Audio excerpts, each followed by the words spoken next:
Hello and welcome to Full Disclosure, a podcast project conceived entirely to let me spend more time with interesting people than I would ever get on the radio. And I shouldn't say this because it makes it sound like I get less excited on other occasions, but I've been really looking forward to this one. Brian Conley, welcome. Well, I'm a huge fan of yours. Stop it. You know, I really am. And we've got that. I don't think we've got a sort of link with the Brian, and of course I'm a Brian. I'm very happy to be here. I mean, this is a very new thing over the whole podcast thing. Yes. Because what I'm used to is, say, on Alan Titchmarsh or, you know, these shows where you probably do 2 or 3 minutes. You know, like breakfast TV's like, yes. You know, this morning that where you make this big effort to get in and you're on for about 3 minutes and it's always a rush and then you come on, go, what was that all about? But I find it very weird that I'm now going to sit with you and chat for an hour. Yes. Because, I don't know. I just find it weird, and I worry that I'm going to drop myself in it because, you know, when you're waffling for an hour, you know, it is. Well, we don't want you to drop yourself. No, in it. We and expand. Why is it called a podcast? Why isn't it just called a long radio program? That's a very good question. I suppose because you pod keep it because it's separate, self-contained, like a pod. Nice is it? Okay, so why do they give you great big broadcast, mics? Because the quality has to be good. We were on live television too, so we have a little mic and it sounds great. I had exactly the same thought when I was watching someone. They got the microphones look like something from the 1940s. So I think why? And then sometimes you London calling. No, I don't know. Anyway, is the short answer, and it is lovely to see you. It's very nice to be here. Should we begin at the end? Because we should talk about what you're doing at the moment, and then we'll work our way back to... I'm going to say Joe Pasquale sends his love. Oh, well, I know you've done an interview with him. He couldn't speak more highly of you. That's so nice. And he said it was, and I swear, he said it was one of the best interviews he's ever had in his illustrious career. And I am a bit hoarse because, on that ironic, we done a charity gig last night called The Main Chance, which is all to do with horses and helping people with learning difficulties. And we done this charity gig, so I'm a bit, and that's why I was then a bit hoarse. I didn't even mean to do that as a joke. A night before, I done another one for T Hafen, which is a hospice for young kids in Cardiff. Right. And I always tell everyone I'm just working towards my OBE. Yes. Is it not? You haven't had the call yet? No, I've got one boiled egg, and that's about as close as I'm going to get to it. But no. You mentioned Joe, who is... Oh, God. And it is the four of you that are going on the road together. Yes. So you... Before we die. Bradley, Joe, and Shane. Yeah. Which is mad, really, that all four of you are going to be sharing a stage and a dressing room. We do. We stay in the same dressing room, you know, wherever we go. When we was at the Palladium, we all got in the same room. We put our egos to one side, and it's just come at a time when we're all in our 60s now, and we now cough, fart, sneeze and pee all at the same time, and we now smell like old people. So, you know, we all talk about our ailments all night. It's just something that came about. It was never planned. It was last year, and we were doing...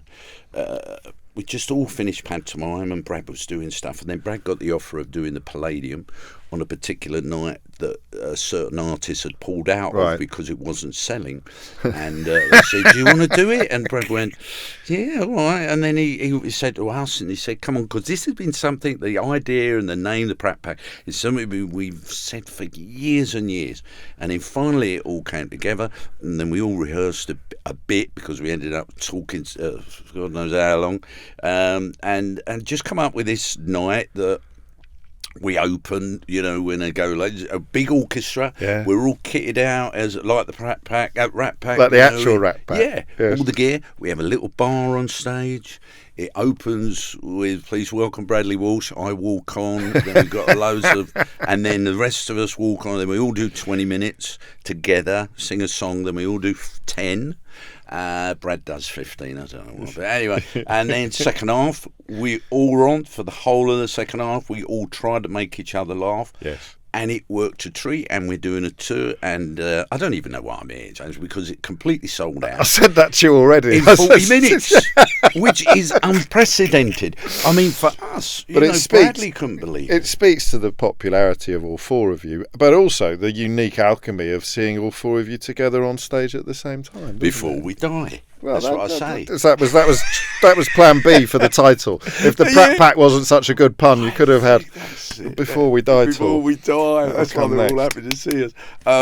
Yeah, it works. There is a huge void, and I'm sure we'll talk about it with regards people who are entertainers from that sort of era, that sing, dance, I don't know about dance, But you can turn your hand to anything. So call it variety, call it end of pier, call it the club. Someone who could hold a room, carry a tune, do a bit of tap, do some gags, bit of acting. It's the full, It's the whole I don't know why I'm such a sucker for it, because it wasn't part of my childhood necessarily, but I have got such a soft spot for that sort of entertaining and that whole genre of entertainer. And you're right, it does feel as if it has sort of withered a bit. Yes, of course. There's nothing can nurture that craft. I mean, when me and my daughter went to a comedy club recently, and we sat there and I think, like even doing this charity gig last night, there's a lot of people out there that don't really have any structure. Yes. Like with me and Joe, you'll have a beginning, a middle and an end, and we know how it flows. And where now it's sort of, they'll finish on a line and go, and thanks very much, my name's so-and-so, and walks off. And you go, well, you at least finish on a big laugh, but it is what it is now. And I always wear a suit because it's nice to go, hey, I'm a professional. But yes, it is very different, and keeps everyone away from us. So I'm happy. I'm looking forward to it, and I really am looking forward to it. But let's begin the interview proper. Well, go on then. Which it takes us to Kilburn, really. Born in Paddington, yes, council flat in Kilburn.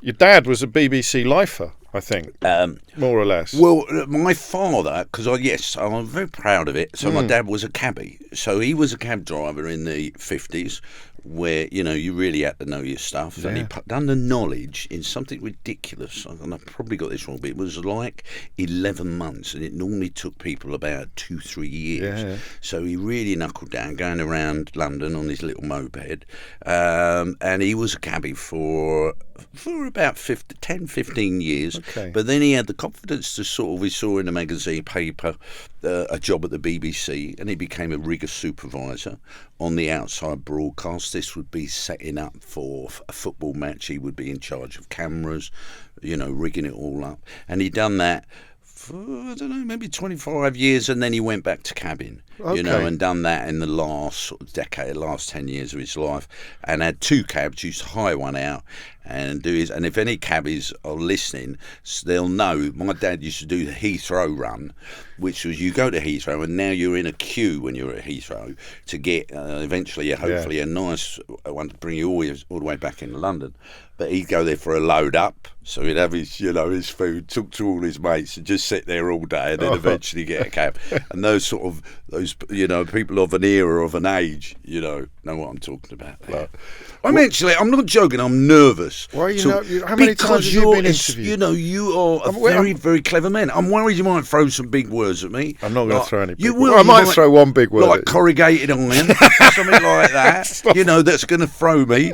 And I do, because I listen to you on LBC, and I know how wise you are and how interesting you are, and I do feel like, oh my God, I'm talking to James O'Brien. This is ridiculous. I'm not joking. Absolutely ridiculous. Give me a mic and an audience, and that's my world. That's interesting. And I enjoy that. But the real world, and I think if you watch this back and you watch the beginning, I'm going 100 miles an hour here because I actually am.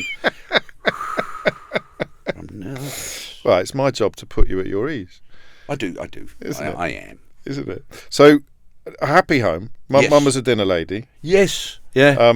You and your younger brother Alan, who also went into showbiz, but on the other side of the green baize door. So are those the early memories? Dad's time at the Bee, but can you remember him driving the cab the first? Oh yeah, no, I can. I can remember working for. He used to drive heavy goods lorries, before then. But yeah, and of course my sister used to be head of costumes. The BBC, of historic costumes at the Beeb, and never had any training in this. And then she now does audience seating for shows like Strictly and that. Wow. And she's got qualifications where she can cope with anyone that maybe has a funny turn, a heart attack. So she does all that. So she does that. My brother is probably, and I'm very proud to say, the number one floor manager in this country, and does Strictly every year. He does all of them, doesn't he? All He does all the big shows. Britain's Got Talent, X Hampton Factor, Deck, Gladiators, any LE show, light entertainment show, they always get Alan.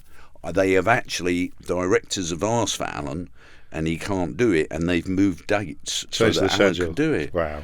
You know, so we're very proud of him, and I think we saw this all as very approachable because our dad worked at the Beeb, and we saw this as something that you could do, and he would take us to television centre on Sundays because he was staff. We would all get a cheap Sunday dinner in the cafe upstairs.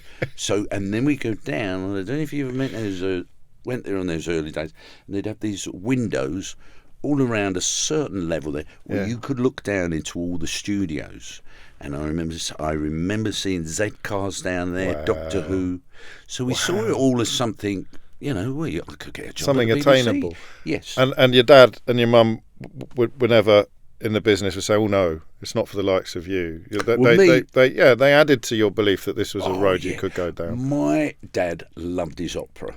Right. And we, as a small child, would go to Covent Garden and see the operas. Gosh. My dad, cab driver, but he loved opera, loved Where singing. did that come from? Do we know? Do you know, that's a really good question. I don't know. But the joke was, so as a child, we're talking about 3, maybe 2, 3. My dad would put opera songs on, arias and all that, and he'd be listening to it, and I would hear these. And I started to mimic these opera singers. And the joke was, so we'd have friends around and anything else. I go, Brian, come and sing for him. And I'm only 3, and I go, Hilly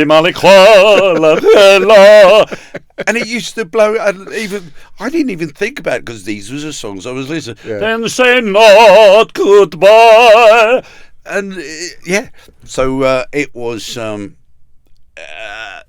But Dad, obviously, he could see through his eyes. Was he a frustrated performer himself? Oh yeah, absolutely. He would have liked it in the different circumstances. Absolutely. He would always often do sort of talent shows whenever we went on holiday.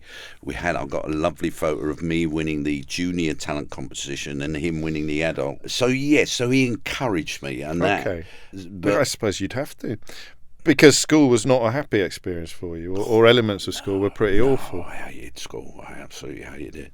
I, of course, and I'm sure you're aware, I'm dyslexic, and I won't do it because it's quite a serious thing. Because I've got a million dyslexic jokes. Sure. But I won't do them today. But because I am dyslexic, I can. Yes. Have fun And also, the jokes became your armour, I presume, didn't they? Absolutely. In some ways. So yes, it became my defence. You know. Because it was the only. I'll start at the beginning. So with the dyslexia, I didn't know. It was never recognised. I was just seen as. I thought I'm thick. Yeah, that's a terrible thing to hear and to read. When I was preparing to talk to you, to believe at a young age that you're actually stupid. Absolutely, it's a horrible thing. It's a horrible and thing. Thought I was lazy. Yeah, because I couldn't keep up. You know, and they'd have like little sort of tester exams and things like that, and put these papers out, and they were going like this, and I'm just looking around, going, I can't even read it. Yeah. What is happening? How comes I can't do this? I'm trying. I really am trying as hard as everyone else, and then in the end I'm sort of 9, 10, and I just thought, I can't do this, I've got to give up, you know. So of course, I used to make everyone laugh, and that was my way of, you know, my defence mechanism, and I got good at it. And did it make you feel special? I mean, what's the chicken and what's the egg? Did you do it because you had to? It was the only thing I was actually good at. Right. It was the only thing I shone at. Yeah.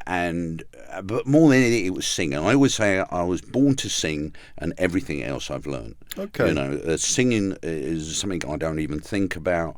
You know, it's just there. I can always call upon it and sing. And then the comedy was sort of part of it, but then. But that just developed over time.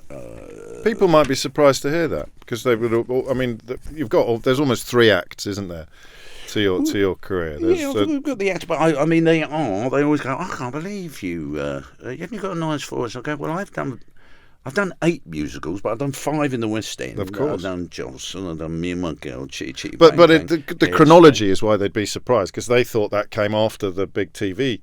But in fact, The Voice was there before the comedy and before the rest of it. People won't realise that. No, and so they'll have seen you as Caractacus Potts or Fagin or in Me and My Girl, and they'd have thought that you. She's so good. Look at all the homework he does. He knows things that I'm Got in. it on a piece of paper.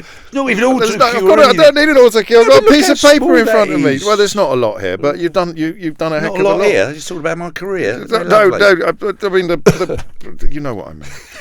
There is a lot here to cram in, but we're not going to be able to cover most of it, which is why I'm going to have to keep you on quite a tight leash before you go off. Story. No, stop it. I'll go on then. At school, and I do a production called Yeoman of the Guard. I am on with the kids that are 16 just before they leave school at that time. I left when I was 15. So I'm only 12, or about 11 or 12. And Mrs. Griffiths, the music teacher, has put me in the production as Colonel Fairfax to play the lead. Everyone thinks he's mad because I'm this mad kid that just messes about. He can't even read properly. How's he going to learn this? My dad put the script down on tape. And I blew them all away. I blew everyone away. And then very shortly after that was a parents' evening, and my mum and dad go, and they sit with Miss Griffiths. We don't know what to do with him now. We don't know what to do with him. She said, well, I want tickets to his first television series.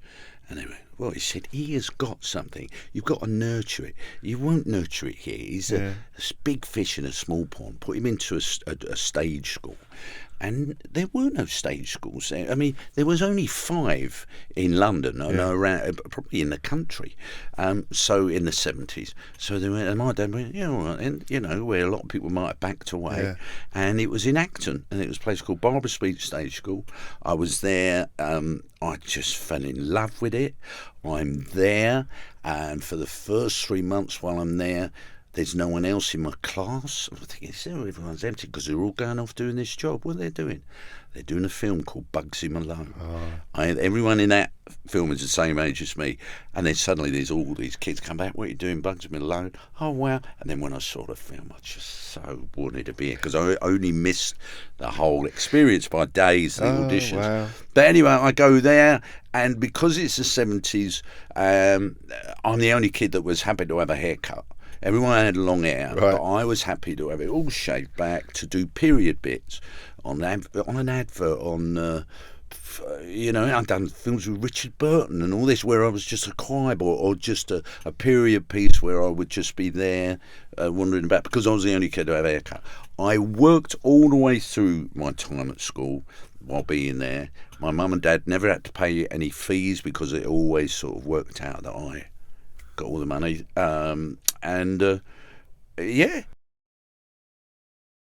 You've said in the past, I don't think you were even exaggerating, that you thought you'd end up being a tramp because you were so thick.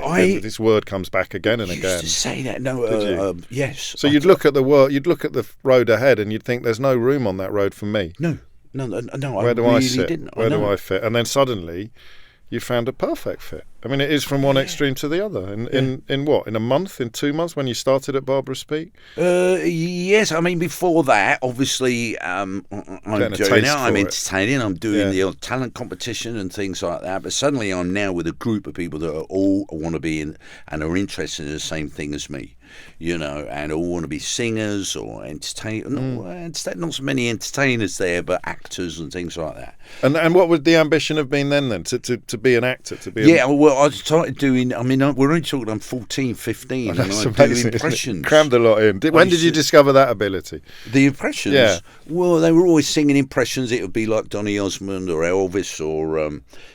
Things like Donna Stell and Windsor Davis, I'm going to buy you a paper doll, and I'm going to buy a paper doll that I can call my own. And I'm only a child. And I'll tell you, that other one I used to do, what are they called? It was on a mountain in Virginia.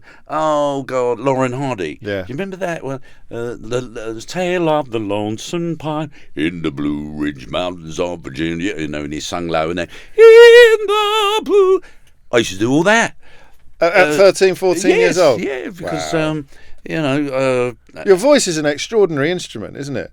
I mean, you're That's probably what I not say. comfortable with compliments like that, but it is. I mean, you can do things with it that other people could never do in a million years.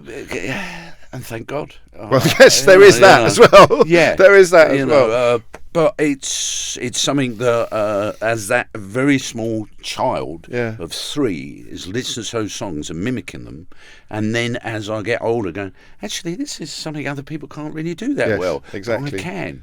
So and singing harder than voices, because more people can do voices, but to actually be able to sing in another voice is another yes, another and gift. It's just God-given talent. It's just a gift, it really is. And you don't want to overanalyse it in case it slips you're out of right. grip, sometimes. I did go, when I was in Me and My Girl, I did go to a music teacher. Yeah. But, and she was going, what? And I had to do all this. And then in the end, I got so self-conscious of what I was doing. I thought, no, this is bad for me. I shouldn't do it. Yes, because don't overanalyse it, and Exactly. it might It's go like comedy. away. Yeah, if you start really thinking about it, you go, well, it's not funny. And then you drop out quite early. You I think you left school at 15, 16. Yeah, left Barbara you Speake. could then. So it's now the summer. Yes. My birthday's at August, and so I'm 15 as we leave and go into the summer holidays, and 16, without anything, no qualifications, no nothing.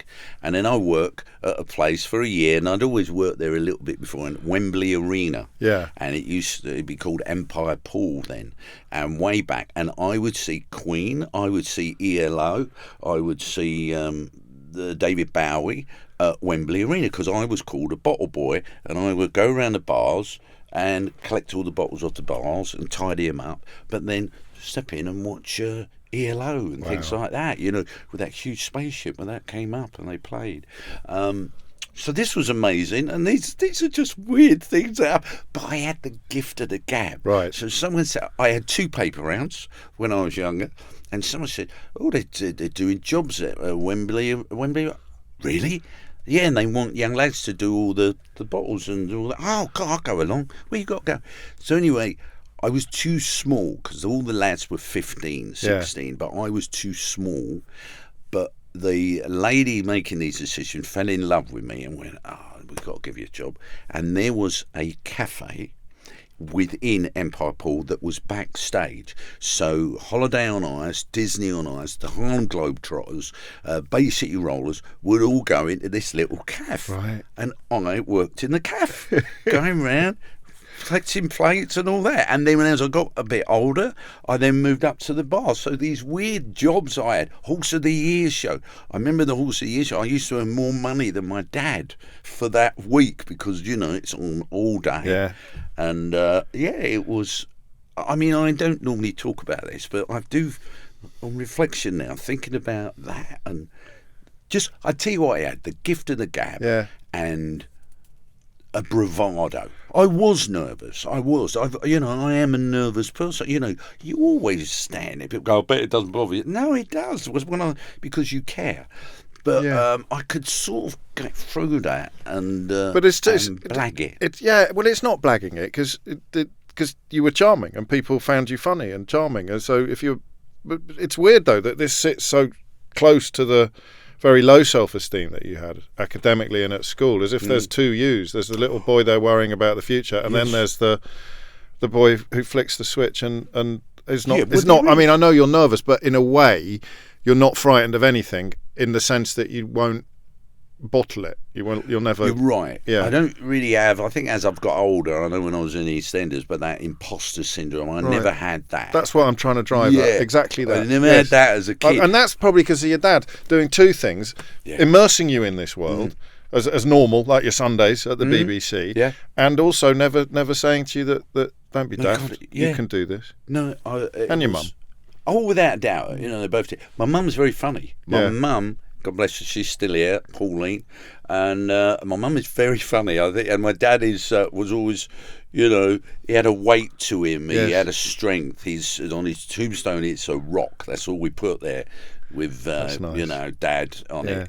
Because he was our rock. And but my mum's very funny. But I was encouraged. But in my head, I'm going, good at anything else, Brian. You stick to this, and that's why.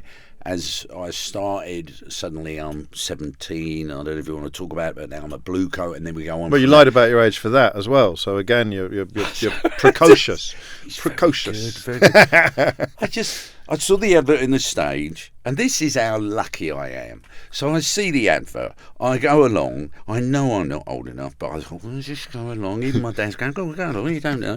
And there's a lady called Bridie Reid, who is now head of Pontins and the entertainment side. The guy who was taking the auditions, it's lunchtime. She said, you go, I'm going to sit here and watch the next few acts. So I wander in. I've got music prepared. I give it to the MD. I've got little spots that I've worked on because I really want to be a blue coat and had given it some thought. At home, just in the bedroom. You hadn't, tried this out in front of people. No. But you knew what was good. You'd seen enough. Yeah, I thought I've got to sell myself. I thought I bet a lot of people just wondering and go, hi, I'm bubbly. But I went, no, here's my music. Here we go. And I've done jokes and everything. Well, Bridie Reid, who's now the head of Pontins, who has just stepped in to fill in because it was summer's lunch, said, we're going to give you a job. I want you to go to a place called Barton Hall in Devon. And it was the Pontins flagship, and it's a stately home. And you have to be a blue coat for 5 years before you get to work at this place. But because Bridie Reid's watching me and seeing that I'm coming up with the goods, you can go there. And then I'm there, and while I'm there, a very distinguished agent is there, and I just get a letter saying, would you like to be a compere at a nightclub? Oh, right, yeah, okay. So, but none of these things were happening if Bridie hadn't been there at lunchtime, because because it's such a prestigious Barton Hall, the flagship of Pontins at the time. You know, certain people were there that could influence your career, unbeknownst to me, and so that guided me into that. You know, how lucky is that? What was your act? What was the audition pieces? What did you do? I would do some sing-along songs. Yeah. Oh, maybe it's because I'm a Londoner and all that. Did you never played the Artful Dodger? No, because I played Fagin. I know you played Fagin, but I was just thinking, do you know my best story? Go on. My best story. So all the kids in the film, and Jack Wilde and that, with Ron Moody, are all from Speaks, Barbara Speaks. I thought so. School. Yes. Yeah, if you ever wanted a rough Mark kid, Lester. Yeah. If you ever wanted a Cockney lad or a London boy, you go there. So anyway, Roy Hudd is now doing Fagin in the West End. I'm now about 11, 12, and I'm 12, and they want kids. So they go to Speaks, and one of the teachers comes out. I'm not going to mention who. But anyway, and she said we would come in sort of just before the end of a day, and she'd come in and she went, right, tomorrow we've got auditions. There's auditions for Oliver, be one of the kids. So it's at 4:30. This is the address, and she would give out bits of paper. She would do this all the time. Any day she would come in and go, there's an audition for this, right, there's adverts, you're all going to be on this advert, there's the address, you've got to be. So she goes, auditions for Oliver, there you go, you're going, Brian, you're not going, you're going. Why am I not going? She said, because you're fat. No. She said, you can't have a fat kid singing Food, Glorious Food. It's not going to work, is it? So then we're in the 70s now. So I was never fat, I was cuddly, by the way. So anyway, so I get home, and my mum and dad are there, mate. All right, yeah. I said, yeah. Good day. I said, yeah, it was auditions today for Oliver. And but the teacher said I wasn't allowed to do it. They said, why? I said, it's because she said I'm fat, and you can't have a fat kid singing Food, Glorious Food, because it ain't going to work. And they went, well, yeah. And that was it. She's got a point. Yeah, of course she has. But I think it toughened us up. It toughened us all up as kids. We were used to that rejection. I mean, I've suffered that all my life, going for this job, not getting brutal, it going. Right? I mean, it can be. It did at that time. I think I'm glad those things happened, because it made me what I am, and I'm used to rejection, and I'm used to, when I was at school, saying you're fat. Yeah, and how conscious are you of how people around you respond to you? So if you go to Barton Hall way ahead of schedule, did that put noses out of joint? Would some of the older actually a little bit, the Ents manager and that entertainment's manager. Yeah, I mean, no one's ever asked that question, and yes, it did.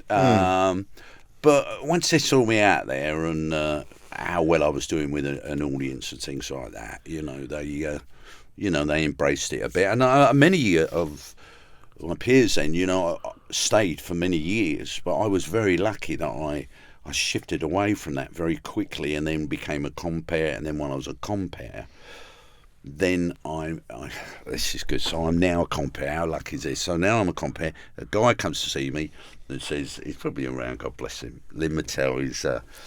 He was the front man in a comedy band called Tomfoolery. Yes. And he goes to me, can you play drums? I went, yeah. And I couldn't. So anyway, he said, well, I want you to come to Swansea Grand Theatre. We're doing pantomime there, and I would like you to, take over as a drummer. I went, really? Yeah. So I go along. I'm only now nearly 19. Right. And I walk in, and they go, we're glad you're here. You're taking over. The others are there, but not the guy that told me to go. And they're sitting there, and it's sort of like a couple of hours before the first show. And they went, oh, we're glad you're here. We've sacked the other guy, Lynn. And they went, why? I said, well, we're working as a team here. He can't wander off and say, oh, I'd like to employ you. You're now the front man. I went, what does that entail? Or what does that... Well, this is what he'd done, and then they told me what he'd done. Then suddenly I'm doing that for a few weeks, and I'm not very good. Why aren't you very good? Because this is a big step for me. I'm now the front man in a comedy show band called Tomfoolery, all from Wales, and I'm a cheeky lad. I'm the youngest there. I'm only nearly 19. Yeah. And then I'm doing what the other comic was doing, Lynn. So they sort of put me in this little box. But then I started to develop my own stuff, and then within a couple of weeks now, I'm part of the group. They're happy for it. And this is where suddenly I really learn and understand what show business is about. And so I'm doing the clubs now. I'm doing the clubs with this comedy show band. I'm doing, and that's where I got that variety and that training and that attack of machine gun comedy where you're just because you're used to a club, everyone's getting drunk, they're not paid to see you, and you've got to do your 45. They're saying, come on then. Exactly. Impress me. Yeah. What's the difference from where you are then? But when you say that it didn't go well and then it's going well, what's that feeling? What are those two contrasting feelings when you know it's landing and you know it's working? Are you talking about when you're on stage? Yes. Or, I mean, it's a lot easier these days. It's an absolute breeze for me these days. Of course. Because everyone, not everyone, but people have paid to see me. And there's a huge affection, there's a legacy of it. I mean, you'd have to be really bad not to send people home happy, wouldn't it? But back then... You just know, back then...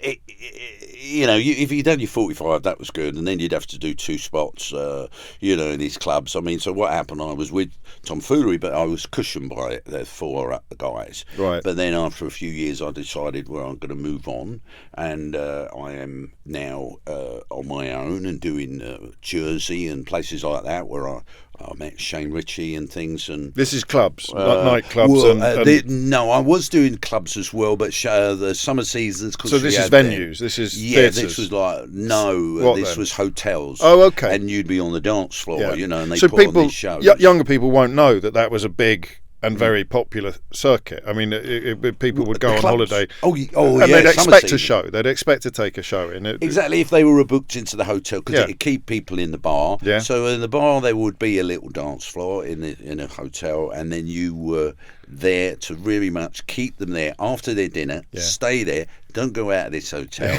Stay here and spend your money and have a drink at the bar. So there was a lot of that sort of work, and then clubs and things like that. And it was great training ground because you just had to you had to nail it, or they'd eat you alive. Yeah. I got paid off once, and it was at Merthyr Labour Club, because unbeknownst to me, the committee decided that on a Saturday they were now going to put a variety evening. But normally on a Saturday they always had a little dance band and everyone got up and danced. No, from now on we're going to have a variety evening. Everyone had the up. I had the first variety person to wander in on this Saturday. That's tough. And everyone's got their dancing shoes on. They're waiting. They wanted to make a point.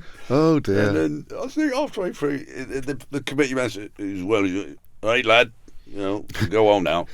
Hey, I'm on stage. All right, I'm going. Okay, and off I went. So they counted my money at the bar. God, it's amazing, isn't so it? That everyone knew. That's like a Phoenix Nights territory almost. That when I look at that show, I do feel. I bet.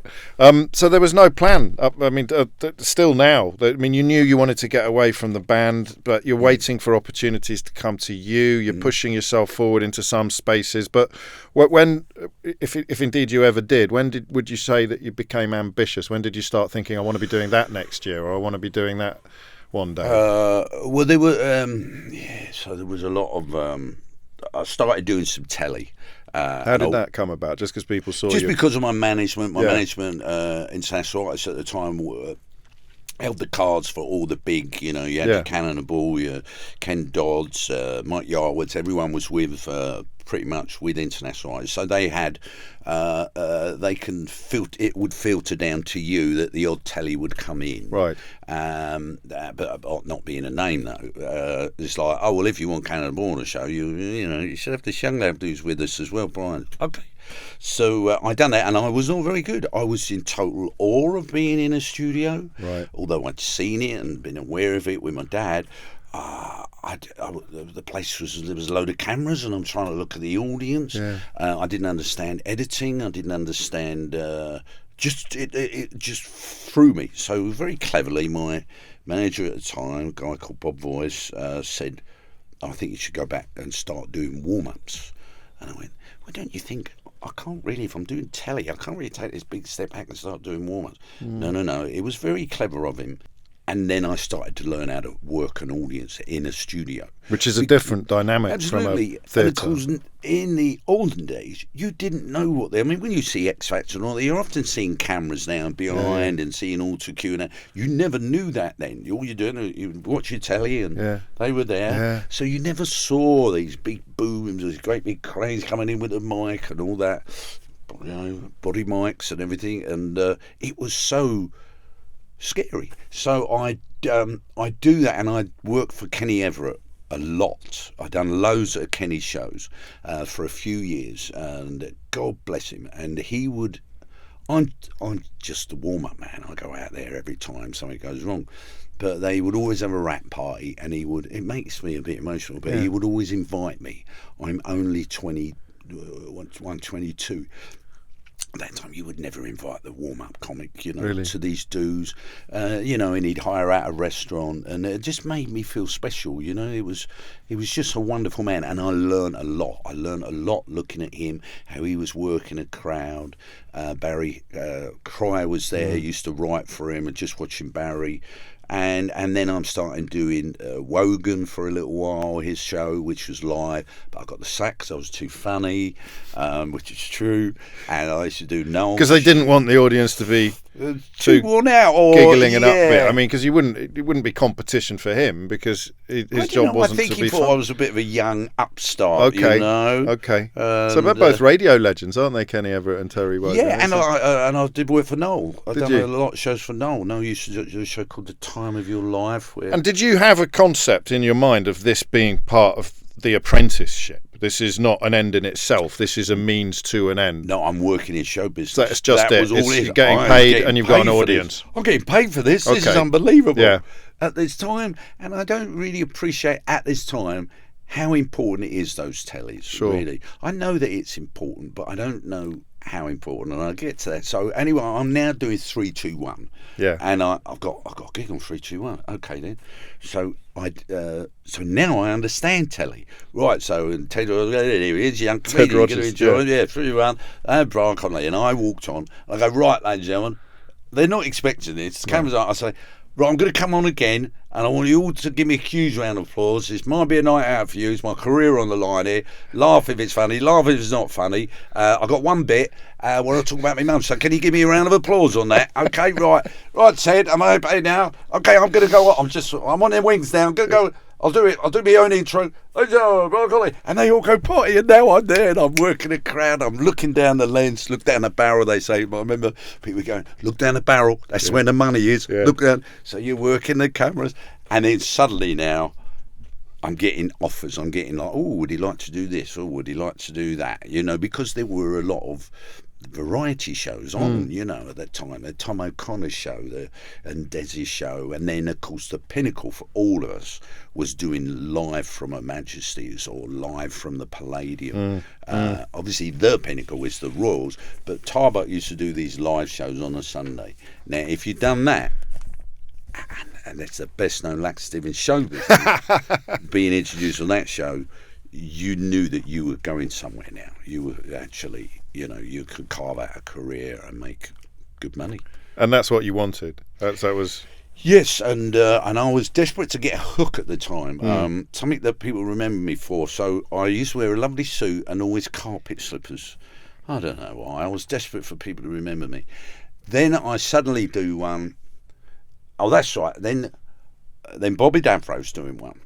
And Bobby's on after me later on the show, and I do my little spot. And then I'm watching Bobby, who opens the second half, and he does Freddie Starr, and he does all his impressions. And basically, on that 7-minute spot, he became a star. Right. He had his own television series straight after that. I remember he bought himself a nice car, he had himself a little apartment and everything else, and I thought, I threw this opportunity away. I put together a little act, but I didn't really work on it and appreciate you've got to take them somewhere here. So then it's suddenly, right, I need to get a blooming writer, I need to get on this, and every opportunity on telly, I'm going to absolutely wring it dry. I have to make these work, because seeing where in that 7 minutes Bobby went, it was just like, oh my God, his life has completely changed in 7 minutes. Gosh. And I went out there and done a little bit, and everyone went, yeah, it was good. Because you'd done so much, though, because you were so used to filling a lot of space and a lot of time, suddenly zoning in like a laser on a 7-minute tight, right. As tight as your trousers. It was always horrible to try and, I mean, that's why this is so nice in a way, but it is very different. Yes. As a performer, you're not used to sitting there for an hour. Of course.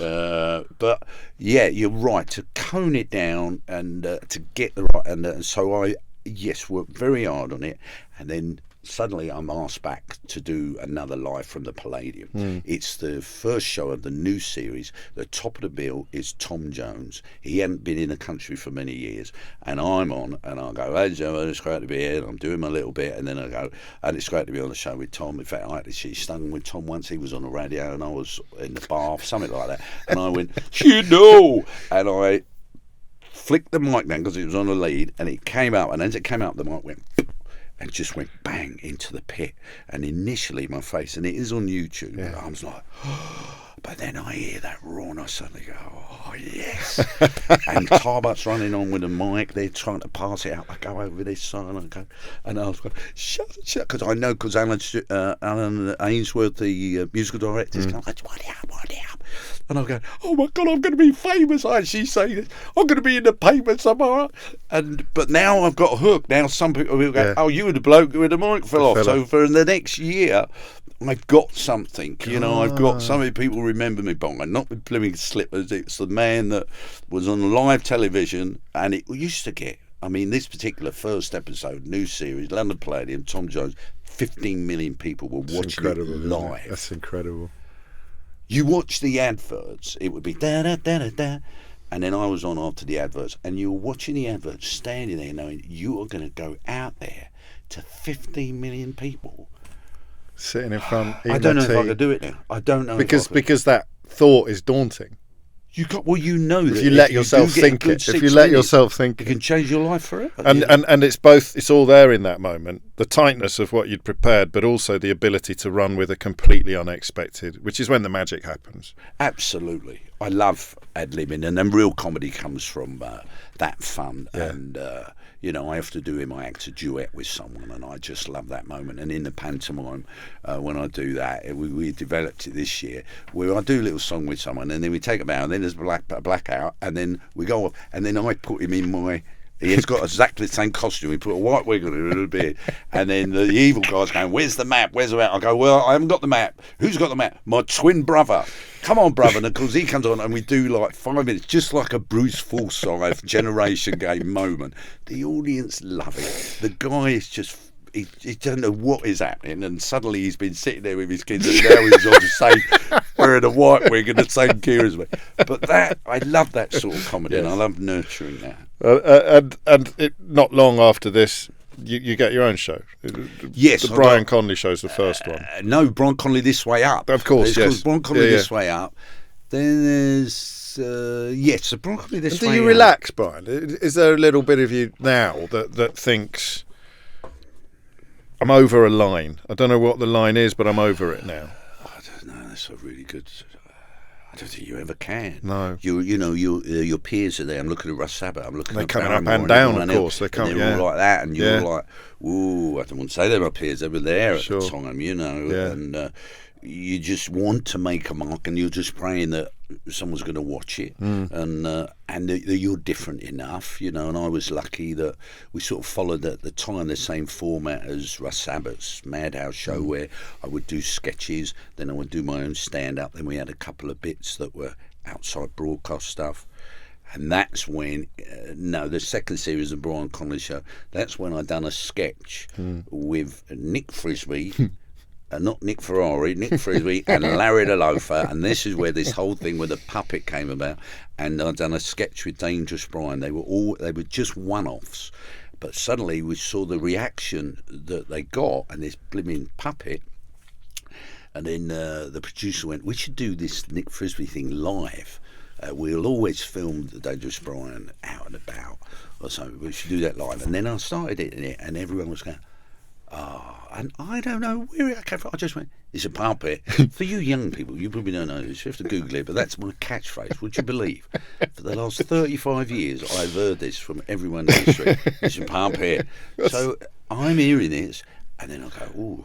So then my brother, a keen footballer, he supports Liverpool. Are you going to hold that against him? Of course he does. Of course he does. He's from Kilburn. Well, and he's from an era when Liverpool were numero uno, but he's always stuck with them. Anyway, he's at one of their matches, squirrel run across, and everyone's going, "It's a puppet." So my brother's telling me this, and I think, I've got something here, right? Yeah. We've got. We'd call it viral now, wouldn't we? But it was before that. And now I've got a proper hook because I've got a catchphrase, and if you've got a catchphrase, you've made it, So. And of course, I can develop this, and the puppet just became more and more, and Dangerous Brian and the stunts, and which was Dangerous Brian was Tommy Cooper, of course, and was actually I was inspired by Benny Hill. Fred Scuttle here, or used to do good evening, Fred Scuttle here, and he done where he was going to be fired out of a cannon. And I went, and then this was like maybe 10 years later. I'm thinking, I'd love to do so. Always when I watch this, I'd love to do so. And that's where suddenly, let's do Dangerous Brian. Let's do this ridiculous bloke. And I wanted this blue hood with my ears poking out. And then we used to get fishing wire and stick plasters around my ears, so that when I looked in the camera, I could go like that with my ears. And some people often go, "It's a puppet," and I go, do the ears. Yeah.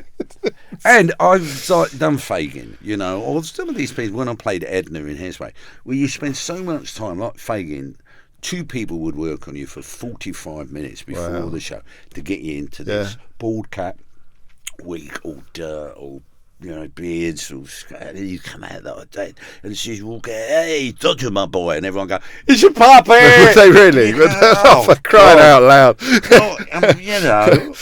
They'll think, don't stop. And then, of course, if you've got a lot of, people in from America already. They've got no idea what's going on. Why did they shout that out? We're in the bit now that people will know about. We've reached sort of Brian Conley, famous public figure. So what was the process by which you moved into the West End, into the theatre performance? Jolson was the first one, was it? No, it wasn't actually. It was Me and My Girl. Oh, yeah. Me and My Girl. Which has quite a pedigree of leading men. Yes. Because Robert Lindsay, who I only met, a couple of days ago in the chemist. Did you? Did you? Where we live, in Gerrards Cross, that Love way. it. I mean, I know it, but it was just so surreal that then we talked about it. Anyway, so Me and My Girl, and you really had to dance in that show. It took me ages to learn these dance routines. But they kept asking me to be in it. Not to be in it, to go and see it.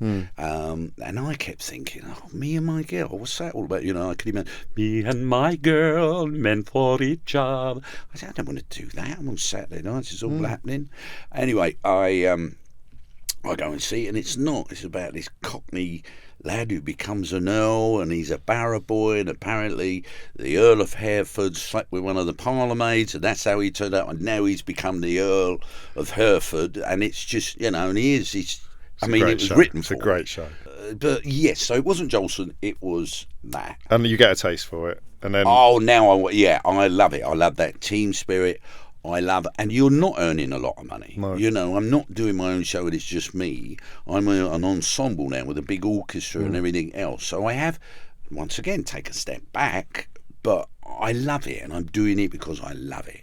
And all of those through the years, people go, oh, you're in a big West End show. You go, yeah, but I could earn more money doing one corporate gig in on your own. Then it would take me a month to earn that in the West End. But you do. I mean, from day one, really, or certainly from the moment at which you had the luxury of being able to make choices, it's been as much about what makes you happy as it has. No, and then we go, and then you hit this incredibly rich vein where you're doing. You mentioned Fagin, Barnum, Chitty Chitty Bang Bang, Hairspray, Hairspray, The Music Man. And what I was driving at was that as you've said yourself, if you prioritise money or something else over the love of the work, your career would have gone down some slightly different paths. This is the love of the work, the love of the absolutely. Yes, and taking people to another place. You know, when you're doing a show and go, oh, that's funny, and I really laughed a lot and everything else. But I remember people coming to see me in Jolson, and people coming to see me in Me My Girl and things like that, and they just come back going, like, you know, because it's, you know, sets, it's just everything, it's showbiz, it's beautiful, and of course probably takes me back to Covent Garden and seeing those opera productions. But then I'll tell you this one, because, you know, as we spoke about before, and I hope this shines a light and gives some help to someone, when I'm dyslexic, so I'm in EastEnders. I've done all these things. I'm learning all the time. Yeah, you know. And I read that you turned down EastEnders a couple of times because you were so worried about having to learn the lines and the tightness of the filming schedules, the speed of the filming. Petrified. But when even after doing all the things that you'd done. Yeah, but the turnaround. See, when you were given a musical, and you've got 3 months to get it. Do you still put it on a tape like your dad did that first time? No, my reading's good. I read. Because you got diagnosed at 27 and you've got a new toolbox. It's unbelievable, ladies and gentlemen. No, you are. You do your homework. You are such a pro. You're such a professional. I love you. But you got the toolbox that you needed to get better at some of those things. Yes. So when my father died and I had depression, anxiety, and I was in a really bad place, I am hosting. And this is. My dad's died. I feel as if I've grieved over this. I've sort of like, for about 4 months, I've been like, I've been crying a lot. I've had a little book on bereavement. And now a year goes by, and now my chest is getting tight. My throat is like this. What's happening to me? Yeah. And suddenly, I'm in a little ball pen, one of these kids' ball pens with my daughter.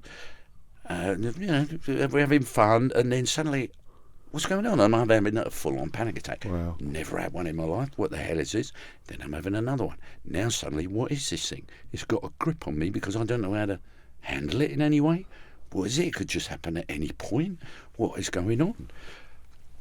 Now, the year, only a couple of months before this, I am hosting, I hosted it for 26 weeks, the National Lottery in a show called We've Got Your Number. I'm doing that. Suddenly that's gone. So, of course, when my dad died, I'm quite busy with that and everything else. Now my dad's died. Now I've finished that. There's a few weeks go by, and now all this is happening, and now I can't even pick the kids up from school. Wow. So I'm the man that's live to the nation, and within weeks I can't pick the kids up because I've got no idea of what's going on. I think, maybe I'm allergic to toast. Maybe I'm allergic to milk. Things like this. What are these? Why am I? It's physical symptoms, not just mental. Physical. Yeah, absolutely. I'm having full-on fight or flight panic attacks. So, and then eventually, fortunately, I'm in a position. I go and get some help, and through the help, I said to him, "I'll do anything to feel better." And he said, "If you really mean that," I said, "because I know the buck stops here. I've got a family. I've got to get my shit together." He said, "Will you bleep that shit?" I don't know. Do you want me to? No. I could say it again. Yeah. Shit. I need to get my shit together. So Mr. Saturday Night, unbelievable. So, when I was on this, you couldn't even say the word bum. No, the podcasts are different. Podcasts are different. Anyway, so he said, you really want to build back? I said, I do. He said, you got to give up drinking. And I went, oh, God. Because I knew I was self-medicating on the alcohol. I said, yeah, well, I said, look, I'm going on holiday to Antigua, but when I come back from holiday, I've got to really focus on this. I'm going to work really hard. Yeah. And he went, well, won't there always be a holiday? Won't there always be a weekend? Won't there always be a birthday party? And I went, now I know I'm paying you. And to shout out to this, I didn't come back and go, I've given up. I played with it for, I had 4 days where I didn't drink. I done a week. And I'd go and see him. At this time, I was going to see him twice a week because I'm in such a fortunate position. And gradually it drifted away. And suddenly I'm on an even keel. And suddenly I'm like, I feel better. Oh, this is great. And that was 21 years ago. God. And I haven't had a drink since. I get thirsty, but I'm still on the heroin, But no, that's a joke, ladies and gentlemen. There's another bit to this as well, which I know a little bit about, and I'm interested in when the therapist said to you that he wanted you to have a conversation with your younger self. Yeah. Did you think he was bonkers? Did you think Yes. He said, I want to take you back because we were talking about dyslexia. Yeah. Just before this, let's remind me. I went to him. I'm suddenly feeling slightly better. Yeah. And he was a very clever man, this guy. I don't know if we're ever allowed to mention it. Professor Maurice Lipsitch, and he was like, in his day, he was mega. And I said, I was reading in the paper about Elton John, who'd gone through a lot of therapy. And telling him about this, said, what's your week like? So I've been reading about him. He said, because he's done a lot of therapy, and he said to the therapist, he said, what am I shouting out to the world? And when I'm doing all these concerts and everything, and they said the therapist saying, he said, do you love me now, Dad? Do you love me now? God. Do you love me now? And he went, yeah. And I went, well, what am I shouting out? Oh, don't, I'm going to cry. I said, what am I shouting out? He said, you're shouting out that you're not thick. And I went, oh, God, it hit me. I went, my God, you are right. You are so right. And I saw everything that I'd done and things, and I even look at my act, and there's bits, even my opening, where I go, welcome, and I do feel that tonight's show falls between the ethereal quality demanded by the intellectuals and the cultural necessity of the urban lifer. And there's bits that I do in my act that is very quick, that takes skill to dish out really quickly. And of course, in shows, I've learned the Music Man has a song called Trouble. Oh, you got trouble, my friends. It's the hardest song you will ever learn in a musical. And I want to go back and do it. But anyway, so all this, I was shouting out that I'm not sick. Wow. And I went, yeah, that's it. Like the way he had got me over the weeks and understood, and that's what a great therapist is. And once I understood that, I just felt a bit better. Lighter. And I know lighter. Yes, like I understood. What drove me and, where I should be. I'll just do a little bit of the Music Man. Oh, go on then. Because I'm proud of this, and also I'm showing you that I'm not thick. Yes. I think when you look at this, you don't need to. No, oh bless you, bless you.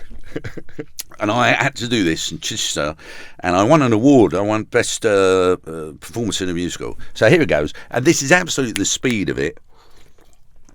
It's called Trouble.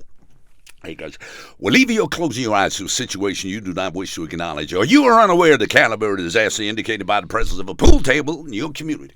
Well, you got trouble, my friend, right here. Said trouble right here in River City. Well, sure, I'm a Billy Place City. Mighty proud to say it. I was mighty proud to say it. I consider the hours I spend with a cue in my hand of gold and help to cultivate a horse sense with a cool head and a keen eye. Did you ever try and take an ironclad leave of yourself from a three-rail village shop? But just as I say it takes judgment, brains, and maturity to score in the ball-line game, I say that any boob can take and shove a ball in the pocket. And I call that slap. The first big step on the road to the depths of degradation. Say first, medicinal wine from a teaspoon, then beer from a bottle. And it goes on and on for about 4 minutes, and it's exactly like that. And it took me 2 months to learn. Wow.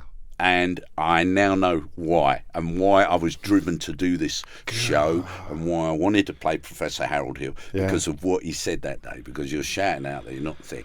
Anyway, we go back now to that moment when he's telling me to go digress and go back.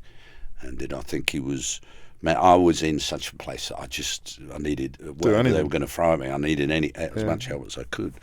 And, we established, and at the time I didn't even really recognise it, the whole thing with dyslexia was a big issue in my life. And the understanding that, I'm sure you'll correct me, that the first 7 years, give me the first 7 years and I'll give you the man. Yeah, the Jesuits, something like that. Yeah. I really believe in that. What are your thoughts on that? Yeah, well, I was with the Benedictines, who were like the main rivals. That's like City and United for different Catholic. But yeah, I mean, I think we really underestimate. They say the body keeps the score, and the stuff that happens when you're little, even when you're 40, 50, 60 years old, absolutely, you don't realise that your body's kept the score. You still have that heft. With me, it was corporal punishment. It was being beaten by teachers was the thing I had to say to my little self. You're all right now. You're safe now. Yeah. And I know you. So you done this as well. Yeah. You went back. Yeah. She told me to talk to a cushion. I thought she was mad. She said, if we choose to work together, then at some point in the future. So first of all, I'm thinking, what do you mean if we choose to work together? You're lucky to have me in this room. What are you talking about? It's like I'm auditioning for therapy. Yeah. And then she said, if we decide to work together, then at some point in the future, I'll ask you to address that cushion on the sofa next to you as if it is your 10, 11-year-old self. I thought, never in a million years is that going to happen. And then next session, I think I'm talking about being beaten, and I'd spent my whole life going, didn't do me any harm. Didn't do me any harm at all. I was absolutely fine, toughen me up, character forming. And she just said, that must have hurt. And I went, yeah. And she just goes, tell him. Oh my God. See, it touches you now. I'm talking to a cushion, Brian. No, but it goes back to that core. Better. It's like me with being thick. Some people but you had to go and tell your little self. You had to go and put your hands on his shoulders. With it was, I would say, mild hypnosis. We had to go back in time, and he goes, think of a moment that traumatised you when you were young. And I couldn't. I was like, I don't know. He said, look, just the first thing that comes into your mind, and then suddenly it's about this teacher, and we're in a class, and I'm probably about 6 or 7, and he says, right, so the teacher, what does she look like? I have explained this teacher with the glasses, with the 60s hair, and where I'm sitting, and who I'm sitting next to, and everything else. And this is now, I'm half hour into this, and I am deep in this moment. I am there. I can smell everything. He goes, now, I just want you as an adult to go behind that small child and just put your hands on their shoulders and just say it's going to be all right. Well, I just put my hands there, and I cried, and I cried, and I cried, and I couldn't even say it. And eventually I did. You're going to be all right. Oh, my God, it was just all out of me. And the reason, I forgot to mention, the reason this has happened is because everyone's reading something out in the class, and everyone had to read out a line or a paragraph. I know it's coming round to me, and I like mess about because I can't stand there. I'll go, like do a joke, and then she's saying, Brian, you've got to be serious. This is a serious moment in the class, so I'm now being told off in front of everyone.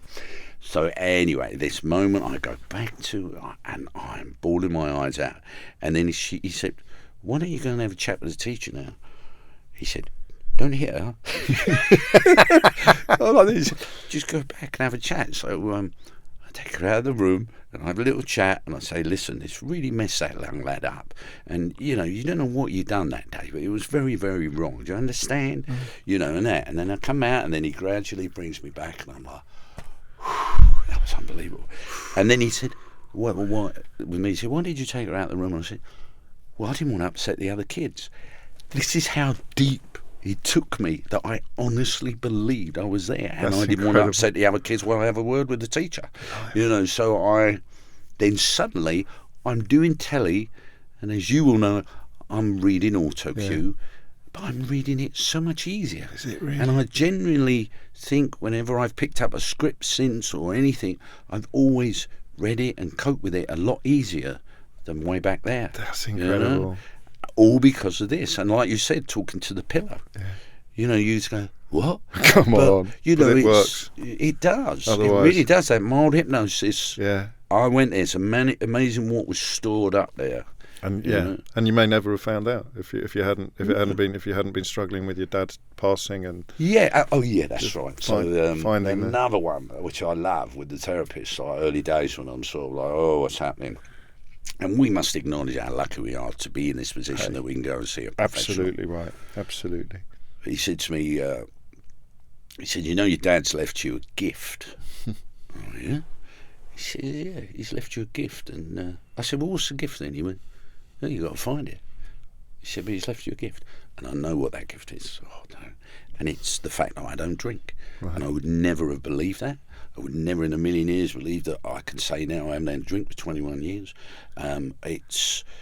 It's made me cope with everything in life. When there is something, when I'm doing EastEnders and it's in the evening and we finish dinner and I know I've got to look at these scripts, I haven't had a couple of glasses of wine and go, and looked at it, and then the next day it's drifted out of my head. Right. I've stood on stage as sharp as a button. Is it sharp as a button? Yeah. But anyway, I've stood there. I can reel off stuff. I've got great recall when I'm on stage if I'm doing my own show, you know, to get me out of any problem. And all because I've got a clear head. And that was the gift. And I thought that was an amazing line. Beautiful. He said, Dad's left you a gift. Cool. And for a good year. Well, what, left me a gift that I'm now in this position that I can't even cope? No. It's incredible. They are clever, aren't they? They are really clever. Well, your wife, isn't your wife? She's training. Yeah, she's doing some of this now as well. You've done your research, you see. Well, only a little bit. You know, I've got to know your name. We're nearly there. So the Pratt Pack, as I said to you before the tape started running, you're not going to need any help from me selling tickets for this, which you confirmed very, very early doors. But it is starting next month, starting in April. Yeah.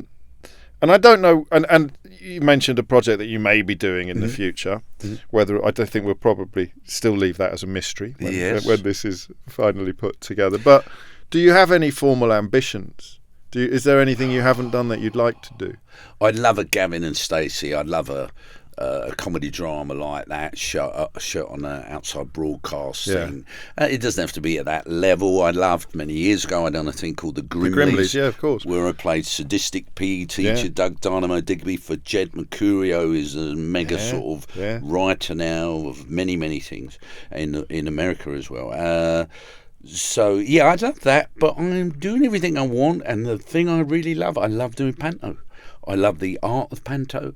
I love, people have this image of it in the church hall with the vicar there dressed as that, but it's not. It's huge. It's huge production, huge West End production. We were at the Bristol Hippodrome. There's 2,000 people. This has just gone 2 shows a day, and it has to blitz them. A show will only survive through word of mouth, like pretty much anything, a movie, anything. They go, oh, you got to look at that, listen to that. And I am working towards them at the end of the night, going, you've only got a couple of weeks, we've got to see this. But the art of making a 3-year-old to a 90-year-old laugh without being too offensive. Yes, of course. You know, you've got to be cheeky.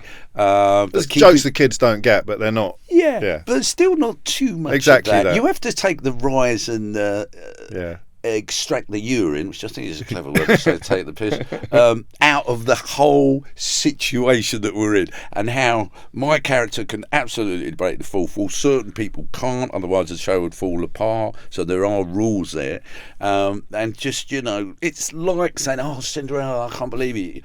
I thought you'd gone back to the dressing room." It's sort of these sort of things that work well, and these are the things that the kids are like, and the mums and dads. And it's back to 3, 2, 1. When you were telling him that I'm going to come back, it's breaking it. Yeah. Breaking it, like meta. Going. That's it. And that's when you're at your best, perhaps. I love it. It's like last night doing the charity, and on the front of the stage, they had some people had put their jackets and a scarf for that, and I had 5 minutes out of putting these blimmin' things on and everything else. And I like comedy coming out of realness. And that's what I think it lacks, say, with even a game show or things like that, where You've got, as I would call them, auto cuties. That there's no danger there when they're talking to hello and why. Well, good luck today, and I hope you win a lot of money. Hello, good luck today. You know, in that day with Barrymore and everyone, where there was danger, there was like, Always. what's he going to do? He's going to run up there, and it was an excitement, energy at jeopardy. I know, which is. I think we're lacking that. It'll I think come. we are. It'll come back. Oh no, It has whatever to. does, as it has with the Pratt Pack. And on that bombshell, Brian Conley, thank you. Well, it's been an honour.